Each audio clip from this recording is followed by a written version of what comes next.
On this episode, and what you know it, we're still talking about illegal immigration. Also, if anyone cares, the NBA draft is today, and it's National Selfie Day. And we're going to talk with Derek Hunter about his new book, Outrage Inc. All this on this episode of Trend Chat.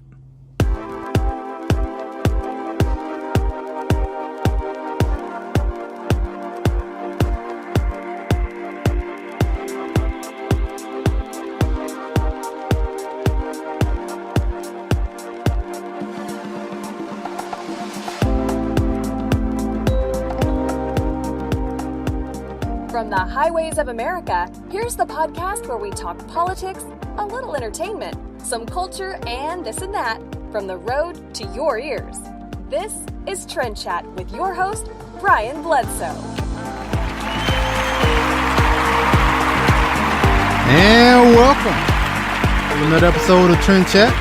I'm your host, Brian Bledsoe. And if you want to connect with us, whether on Facebook, Instagram, Twitter, or Snapchat, it is Trend Chat 24/7. So, we're still talking about illegal immigration in the sense of talking about separating families and etc. I notice I said it etc. a lot, but it just seems like it's going on and on, kind of like the last episode where I talked about this continuous cycle of illegal immigration, and this right now we're just talking about it. I guess it's going to be all week right now. So it is kind of funny, since the last time we was on Tuesday, President Trump has signed a executive order where he was, ending the policy as far as separating families at the border. So, I mean, that was, okay, that's a step in the right direction if you don't like the optics of seeing families separated, even though the whole point of doing all this is based off of policies 20 some odd years ago, but which are just all of a sudden being focused on in the media right now for obvious reasons, because it's the Trump administration. I mean, it's been said plenty of times the past week, when the Obama administration was doing it, doing the same thing, there wasn't much outrage going on right now. That's the word for today, outrage, because we're going to talk with Derek Hunter about his book, Outrage Inc. So, but yeah, so I've already said what I'm already going to say before on last episode, and I've said in other episodes. So I'm not just going to keep going on and on a rant, basically saying the same thing. Only thing that I think about right now is that I guess one of the arguments as far as just people coming over here for asylum. Now, as I mentioned in the last episode, if people have legitimate reasons, okay, then go through the proper channels and do it the right way. And even if you are claiming asylum and doing it, legally, there are holes in that policy where people can easily game the system. And I would just put it to you like this. If you think that, just having the border up, or just having borders in general, if you just think that is unjust or don't believe in borders anyway, regardless of what, whatever country you're trying to go into, if you don't believe in those things as borders and think they are irrelevant and don't mean nothing to you, then what will stop someone from just coming into this country anyway? Because they don't respect the law. If they don't respect your borders, then they'll take any means necessary to do what they need to do. So they'll claim asylum, even though it may not even be legit, but they can claim it to be. And so it's easy to kind of game the system in a way. I mean, you could just take a chance, get to the border, claim asylum, and hopefully you get by enough to where you get that immigration hearing, and they tell you to come back and to go over your case, and the stats say all the time. I think like 90% of the people that go on these that are supposed to come back for their immigration hearings don't come back. And why would they? Why would you? You have achieved what you set out to do. You wanted to come into this country illegally because in whatever reason you had why you wouldn't do it legally, maybe because you're a criminal, maybe because you wouldn't be accepted, or whatever reason that you have. And so they have done that. They have crossed the border and got here successfully. And so they'll just, go on living illegally, and also going on the possibility that the people in power will just grant them amnesty eventually. They seen it happen in 1986. They seen it happen in other times as well. So they're just like, well, we'll just wait this out and we'll be granted amnesty. At the same time, just cutting in front of everyone else who have done this legally, that has been waiting for years and going through spending, countless dollars and waiting countless hours trying to do this legally. And meanwhile, you have all these other people coming in just cutting in front of them and just not caring, respecting the law.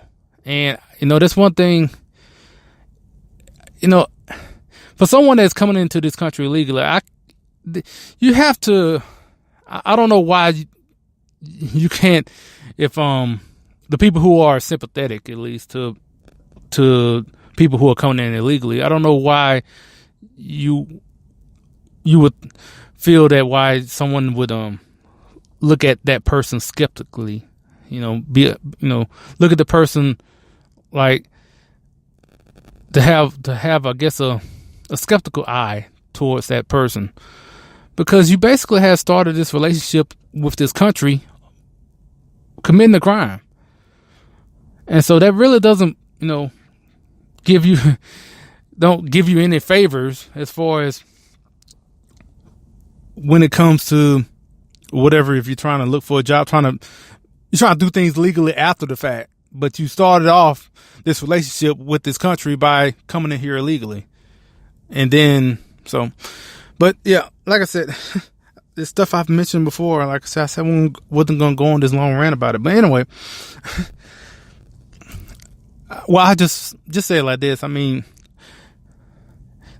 no one has a right to come into your house just because they want to.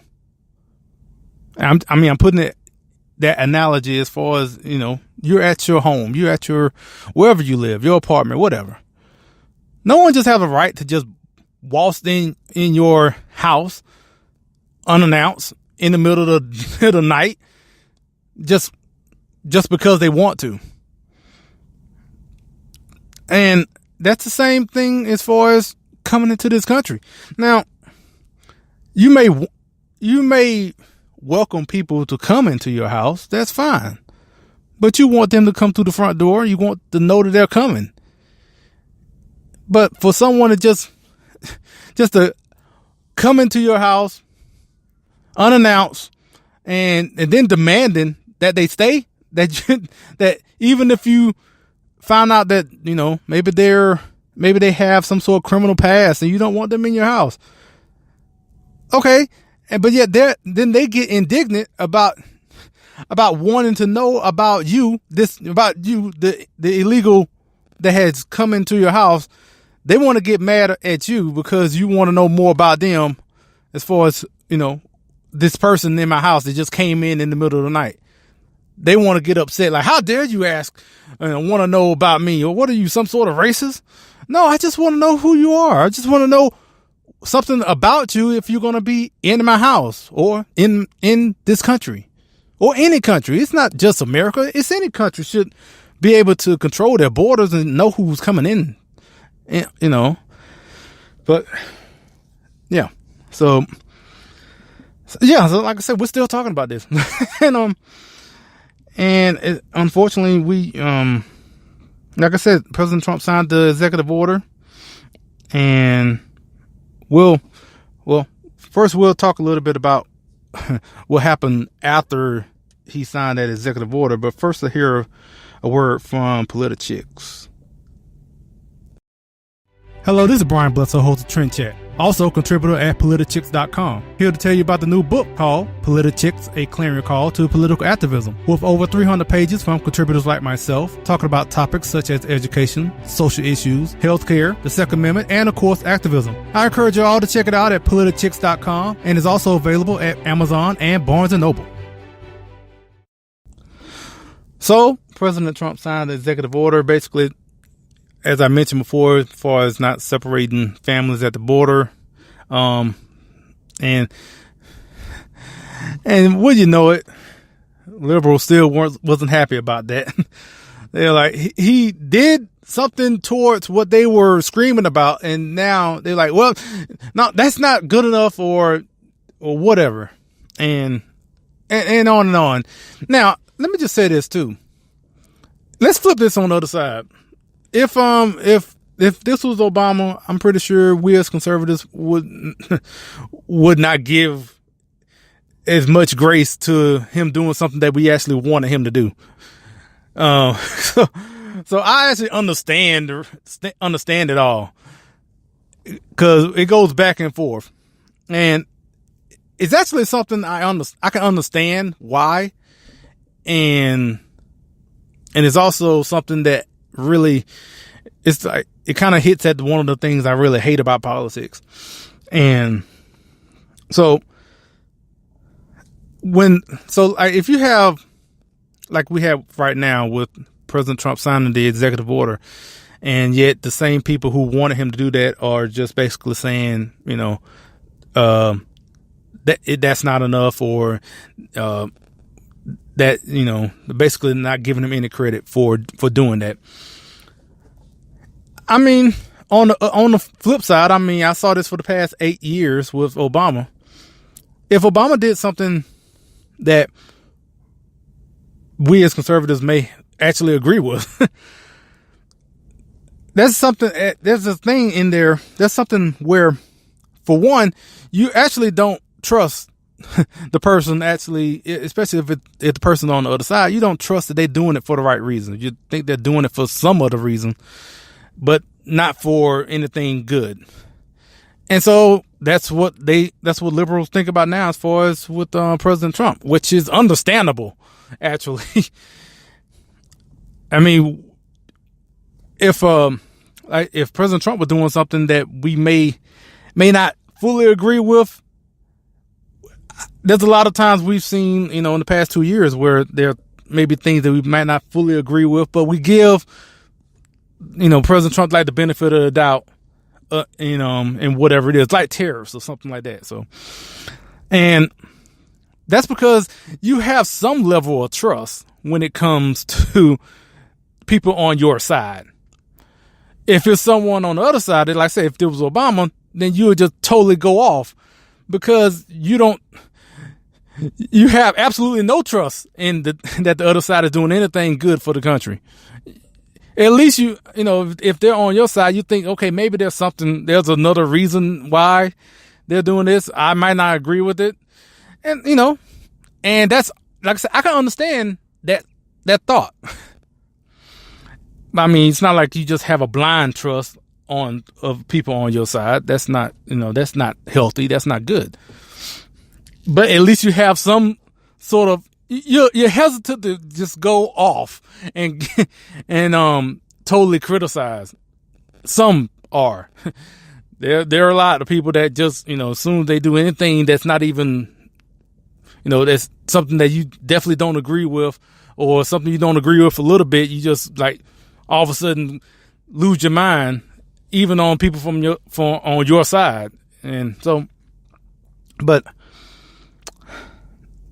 like I said, should we, like, regardless of whatever side it is, should we give people the benefit of the doubt, regardless if they're on our side or not?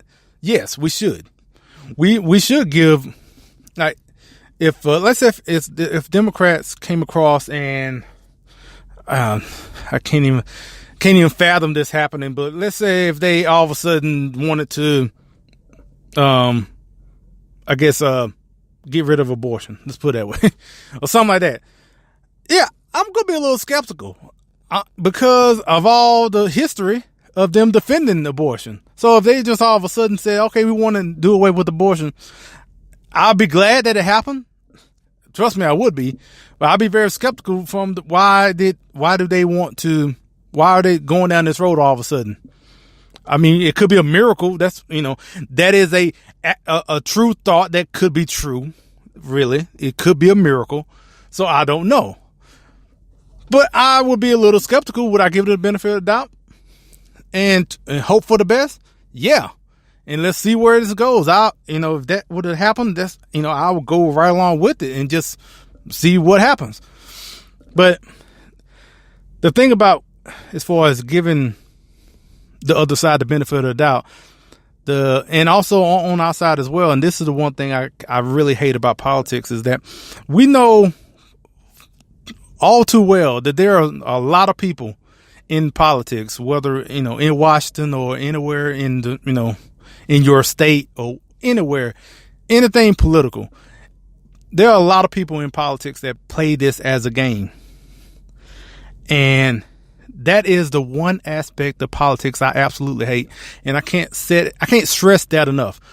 That is one thing I really hate about some people. Unfortunately, probably like a lot of people that treat politics as a game. I mean, think about that.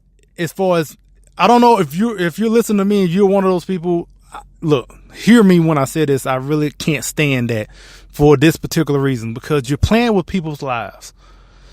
I mean, to affect legislation or affect some sort of policy that affect everyone's lives or whoever people that you're in charge of, and in some cases are literally life and death decisions, and you use that policy as like, well, I'm going to just pass this thing so we can, score some political points. That's a phrase you hear a lot too. And like I said, to do all this for sport, right? It's something I absolutely loathe. So I'm saying that I'm telling you, if anybody have a conversation with me talking about politics and you start reducing it to some sort of irrelevant game, talking about this, I mean, please don't talk to me if you're going to do that. Don't talk to me if you're going to talk about politics like it's basketball or soccer. Because if you are, in my mind, I'm instantly judging you, like literally, because I'm like, you are not the type of person I want to be around.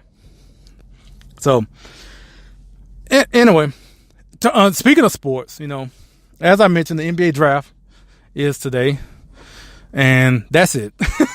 I absolutely don't know who's the top picks or whatever. I just know that it's going on today, So there you go. Also, today is National Selfie Day, so I don't know if y'all took y'all selfies. I haven't took mine. I think I took no, I haven't taken any pictures, any selfies. Maybe I might do it at the end of the podcast or whatnot. So speaking of that, and speaking of all this outrage and everything, like I said, we're going to speak with Derek Hunter. He's going to talk about his new book, Outrage Inc., How the Liberal Mob Has Ruined Science, Journalism, and Hollywood. And after we hear a couple of words from the Founding Project and so on, we'll go right into our interview with Derek. Hello, Trend Chat listeners. If you like the Founding Project's Civics Education video series, Civics for All Ages, and our educational meme series, we think you will love our new website. Join us at thefoundingproject.com and be a part of the civics movement. The Founding Project is a 501c3 education nonprofit. Please join us today. This is Trend Chat with your host, Brian Bledsoe. Our next guest has produced something very timely in this climate of hysterical movements, especially since President Trump has been in office. Talking with Derek Hunter. He is a writer, radio host, columnist, and political consultant. He's worked with Heritage Foundation, Americans for Tax Reform, and was a co-founder of the Daily Caller. He also has a brand new book, just came out this week, called Outrage Inc., How the Liberal Mob Ruined Science, Journalism, and Hollywood. Derek, how you doing? I'm doing good, Brian. Thanks for having me. Really, realistically, that book, I thought about having a parenthetical at the end that said, and pretty much everything else, but the publisher thought that would be too long. But that's realistically the sentiment of the book, that there really isn't much that they touch that they don't ruin to some degree or another. That is absolutely true. What I want to ask you is, obviously there's a lot of inspiration to go on, but was there anything in particular that prompted you to write this book? I've just been a consumer of news since I was in college in the late 90s. I would watch, I was obsessed. I used to be able to watch MSNBC. Hardball with Chris Matthews was one of my favorite shows because they had people on there who are on both sides of the aisle having an honest discussion and a real debate. And over time, that changed to preachers preaching to the choir nonstop. It became unwatchable. And it was sad to me because as a consumer of news, as somebody who's sort of obsessed with news, it was getting harder and harder to find news. But it was getting easier and easier to find people willing to spout off about the news. Celebrities, fake scientists, pundits, wannabe pundits, journalists pretending to be pundits. And I just realized that we're getting a lot of information, but we're not getting a lot of facts and we're not getting a lot of news. And I sort of became outraged by that. And then I began to notice that the left in this country, particularly since the election of Donald Trump, has been in a constant state of freakout, a constant state of taking to the streets. Everything is turned up to 11. Everyone who disagrees with them even slightly is a Nazi, is history's greatest monster. And I realized that they're keeping these people in a state of outrage because when you're angry, when you're afraid, you're not thinking very clearly. You're working off emotion, not logic. And that's all that Democrats have to offer is emotion. Scare the hell out of people, hope they go vote. Get people angry, hope you've motivated them to vote. What are the Democrats running on in November? I have no idea. A couple of Bernie Sanders' ideas of free health care for everybody, free college for everybody, and a government job for everybody. But those are ridiculous and unrealistic and, frankly, right now with the unemployment rate, unnecessary.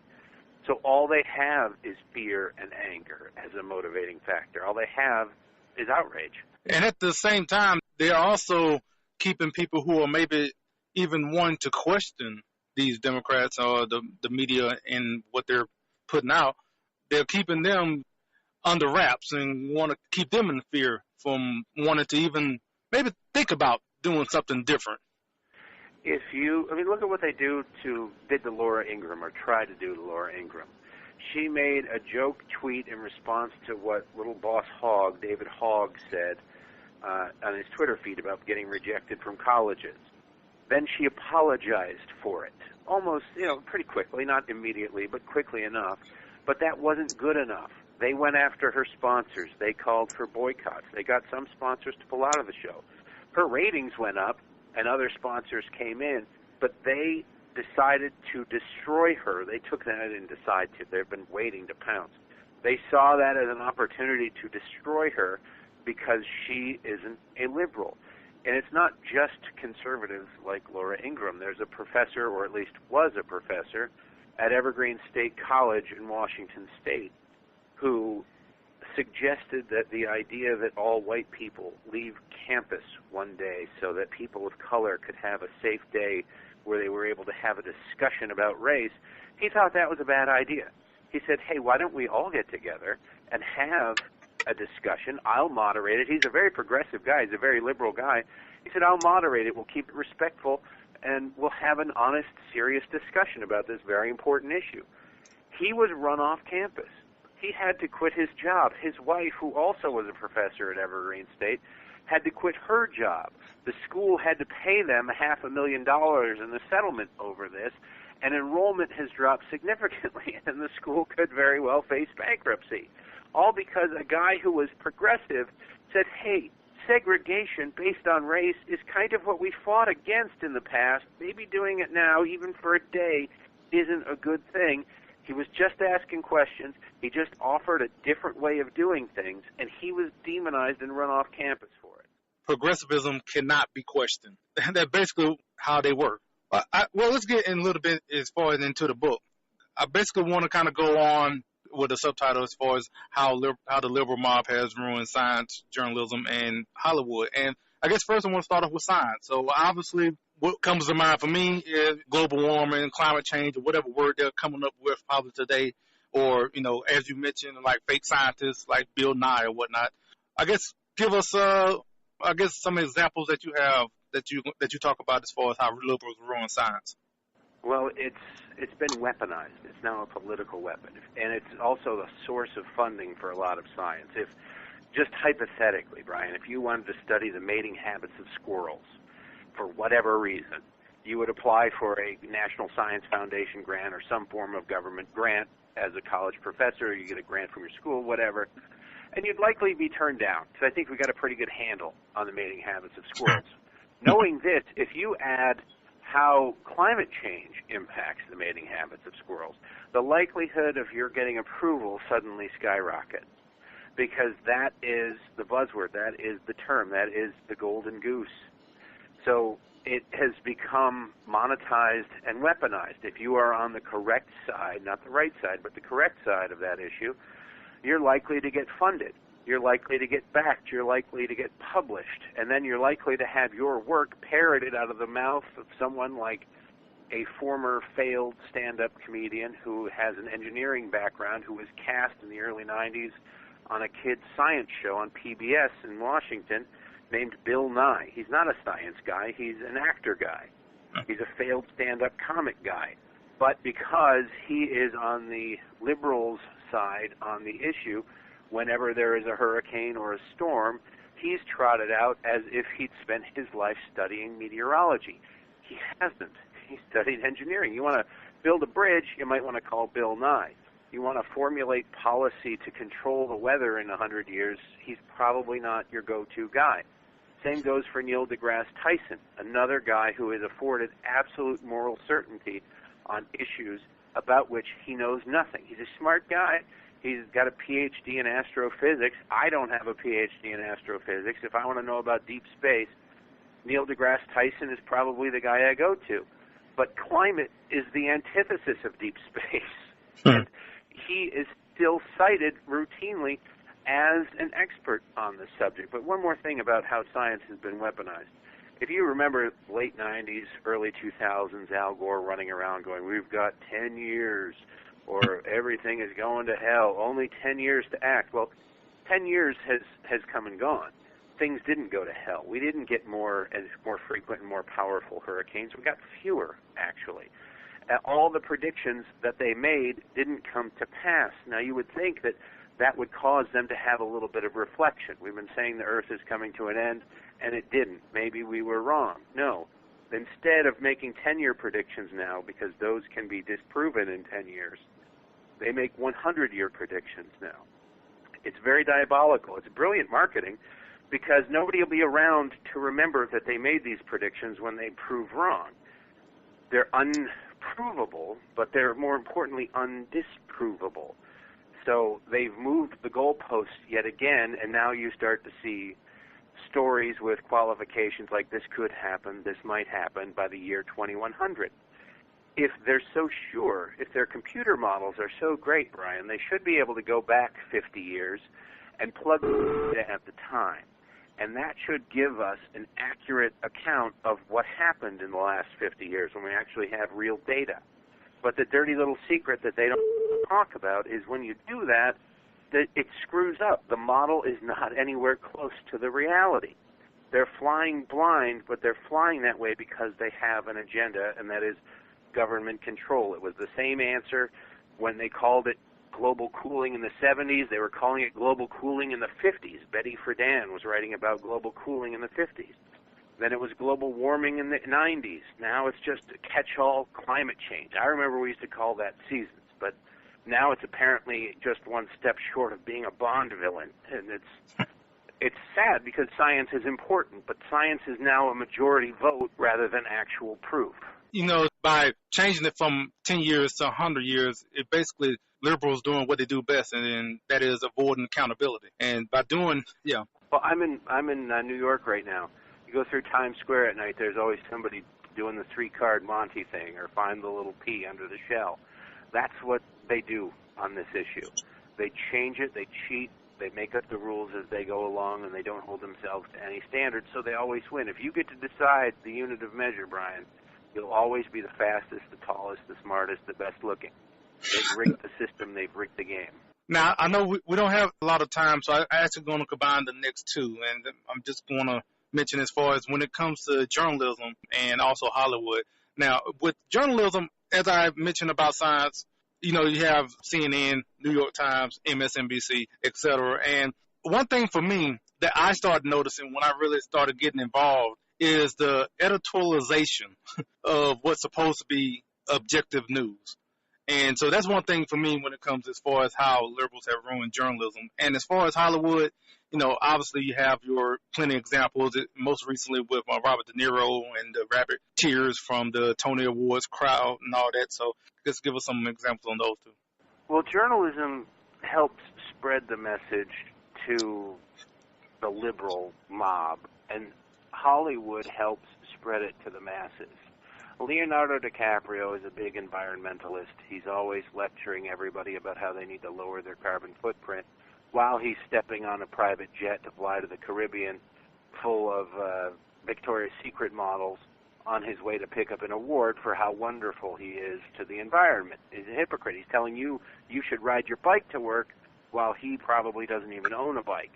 But it's that sort of mentality. Hollywood is able to, the media is there spreading the information to people who consume news. There aren't, on a percentage basis, there's maybe 30, 40% of the people who consume news on a regular basis. Other people are just too busy in their daily lives or not interested. But everybody watches TV. Everybody watches movies. The celebrities have millions and millions of followers on Twitter and Facebook. So things they say reach a lot more eyes and a lot more brains than anything a network news anchor says. But what they say, especially on politics, comes from the network news anchors, that comes from the liberal elite, the elected class in Washington, D.C. All of it is designed to make you feel, to not allow you to think, to have your feelings override your thoughts. It's brilliant marketing. You wish you could come up with that sort of marketing scheme.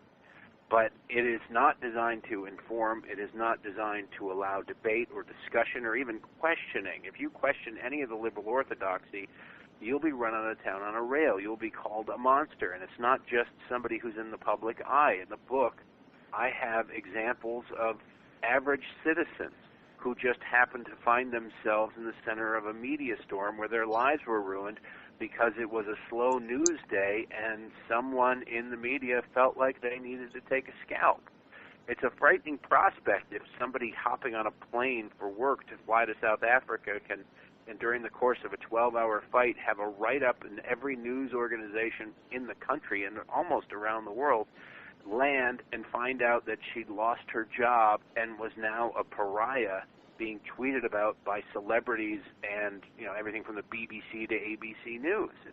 It's a frightening world when you have 178 followers, I think is what she had, and by the time she landed, her life had been turned upside down. For more than a year, she was without a job and afraid to leave the house. So It's very important. It's an echo chamber. It's designed to keep the rage rolling because that prevents thought. That's their biggest enemy, is rational thought. Because if you're rationally thinking, if you live in a city like Detroit, Chicago, Baltimore, you go, hey, wait a second, we've had generational Democratic control, 60-plus years, and things not only haven't gotten any better, they've actually gotten worse. Maybe we should try something else. Well, they're trying to head that thought off at the pass by saying, look out for the other guys. They're monsters, they're racist, they're ists, they're phobes. They're going to actually harm you. We're the only thing keeping you at bay. Now, if you think that somebody is holding off your ultimate destruction, you're going to be pretty grateful to that person. Especially if you never stop to think, hey, wait, what is the destruction they're talking about? And you begin to question that. That's what they're trying to prevent.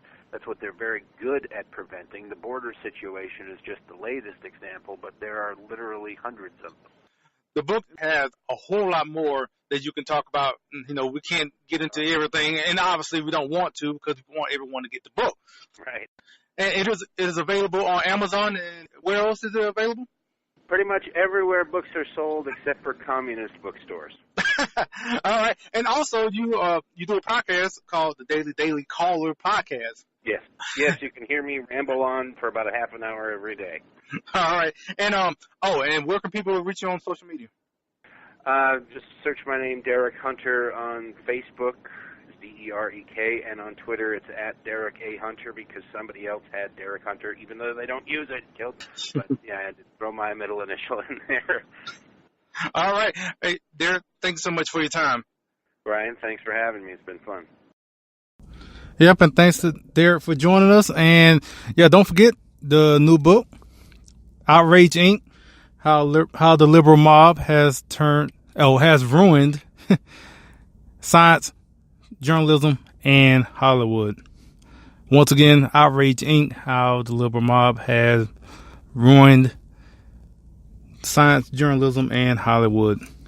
As he says, it's available everywhere. Books are sold except the communist ones. So, and I can understand why. So like I said, thanks to Derek for joining us, and that's it for this week on Trend Chat. Hopefully next week we will have someone with Heritage Foundation to talk about their involvement with Facebook. I don't know if y'all have heard about in the past month or so, or it may have been a little bit more than a couple of months, that Facebook brought in some conservative groups to try to, I guess, to help with their perceived, as what they say it's perceived. I would say it's pretty real, bias towards conservatives. And so they brought in people with the Heritage Foundation and other groups as well. But hopefully we'll talk with someone with the Heritage Foundation to talk a little bit about that. So that'll be next week. I don't know if will it be more than that or not. You never know.